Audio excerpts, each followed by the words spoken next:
네, 오늘은 그 항공역학의 기초인 유체역학에 대해서 한번 설명해 보겠습니다. 자, 그 유체역학 중에서 연속방정식에 대해서 설명을 해 드릴 건데요. 자, 연속방정식을 이제 이해하시기 위해서는 그 질량 보존의 법칙이라는 것을 알고 계셔야 됩니다. 자, 질량 보존의 법칙. 자, 요거는 뭐 어려운 개념은 아니고요. 우리가 이러한 관이 있다고 생각해 보고 지금 여기 어떤 유체가 흘러가고 있어요. 그럼 이때 이 유입되는 유체랑 유출되는 이 유체의 질량은 같다, 이 얘기입니다. 자, 요게 질량 보존의 법칙이고요. 요거를 이용해서 연속 방정식을 한번 설명해 보겠습니다. 자, 우선 지금 이 그림과 같이 이 첫 번째 구간과 두 번째 구간이 있어요. 그래서 첫 번째 구간에 있는 이 변화된 거리값인데 유체의 변화된 거리값 dx고요. 여기도 변화된 2번 구간에 이 유체의 변화된 거리가 dx2입니다. 자, 그리고 1번 구간의 밀도가 로우 1이고요. v는 속도입니다. 그 다음에 a1은 단면적입니다. 자, 그래서 우리는 처음으로 뭘 할 거냐면 이 유입된 1번 구간의 질량을 한번 구해 볼 거예요. 자, 질량을 어떻게 구하냐? m1은 로우 1. 자, 로우 1 곱하기 a1 곱하기 dx1이 됩니다. 자, 요거 어떻게 되냐면요. 로우가 뭐냐면 킬로그램 퍼 미터 3승입니다. 최적분의 질량이고요. 단면적은 미터 제곱이 되고요. 얘는 거리니까 미터가 됩니다. 자, 그래서 이렇게 다 하면 킬로그램만 남죠. 질량의 단위인 킬로그램이 나옵니다. 자, 그래서 이렇게 M1을 구했고요. M2도 마찬가지로 똑같이 구하면 됩니다. dx2. 자, 근데 아까 우리가 앞에서 얘기했던 게 질량 보존의 법칙이잖아요. 자, 그래서 M1과 M2는 같다라는 가정이 성립이 됩니다. 그래서 로우1 A1 dx1은 로우2 A2 dx2와 같다라고 보고요.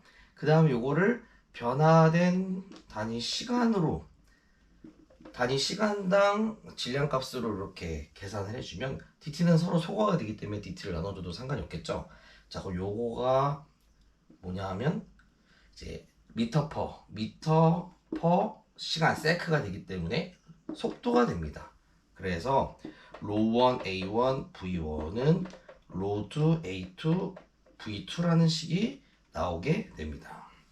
이게 연속 방정식 식입니다. 그리고 요거의 단위를 한번 보게 되면요. 로우 아까 킬로그램 미터 3승 곱하기 미터 제곱 곱하기 미터 퍼 세크가 됩니다. 그래서 이거 날라가고요. 킬로그램 퍼 세크가 남습니다. 자, 그래서 요거를 우리가 뭐라고 하냐? 단위 시간당 질량의 변화라고 해서 질량 유량이라고 합니다. 질량 유량. 그리고 우리 이건 항공역학에서 많이 쓰는 단위라고 생각하시면 되고, 이제 유체역학에서 많이 쓰는 단위는 요걸 많이 씁니다. Q는 A1, V1, A2, V2. 자, 요거의 단위는 미터 제곱, 미터 퍼 세크에서 미터 3승 퍼 세크 이렇게 나옵니다. 자, 이거는 최적 유량이라고 해요. 자, 근데 여기서 이제 보시면 제가 지금 로우를 생략했잖아요. 그래서 이 로우를 생략한 이유가 있습니다. 그 로우 같은 경우에는 이제 밀도잖아요. 근데 우리가 유체역학을 얘기할 때 비압축성 유체와 압축성 유체 이 두 가지로 분류를 해놓고 모든 걸 계산을 하게 됩니다. 자, 일단 비압축성 유체라는 건 뭐냐면요.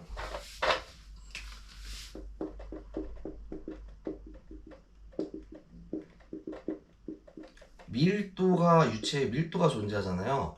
이 밀도가 변하지 않는 거예요. 그러니까 다시 얘기하면 어떤 유체를 압축을 시켰어요. 압축을 시켰는데 그 압축을 함에도 불구하고 유체의 밀도 값이 변하지 않은 거예요.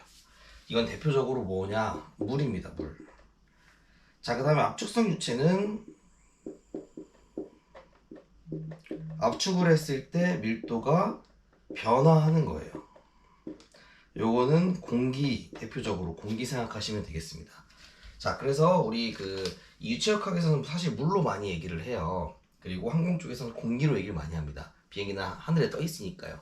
그래서 우리가 이제 항공 쪽에서 압축성 유체를 생각하시고 이제 유체역학에서는 비압축성 유체를 생각하시면 된다. 그래서 항공역학에서는 로우 AV를 기억하시고 유체역학 하시는 분들은 Q는 AV를 기억하시면 되겠습니다. 자, 그래서 이렇게 생각하시고 엄밀히 말하면 물도 압축을 막 하잖아요. 압축을 막 하면 물도 조금은 밀도가 변화합니다. 밀도가 조금은 변화하지만 그 값이 굉장히 적어요. 그래서 굉장히 적은 값이기 때문에 우리가 그냥 이거는 무시하고 문제를 풀자 해서 그냥 비압축성지의 대표적으로 물 생각하시면 되겠습니다. 자, 이제 한 문제 한번 풀어보겠습니다. 자, 문제 한번 풀어보도록 하겠습니다. 자, 첫 번째 문제는 밀도값이 달라요. 그래서 얘는 물이 아니에요. 물이 아닌 유체이고요. 아마 공기라고 이제 가정하고 문제를 풀어보겠습니다.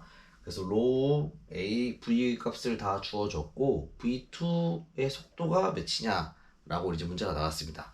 자, 그래서 아까 우리가 배웠던 연속 방정식 로우1, A1, V1은 로우2, A2, V2와 같다라는 식으로 푸시면 되겠습니다. 자, 이때 다 대입을 해볼게요. 2 곱하기 10 곱하기 5는 1.5 곱하기 5 곱하기 V2가 되고요. 여기서 요거 이렇게 날아가고요. 20. 그래서 1.5분의 20이 되겠습니다. V2는.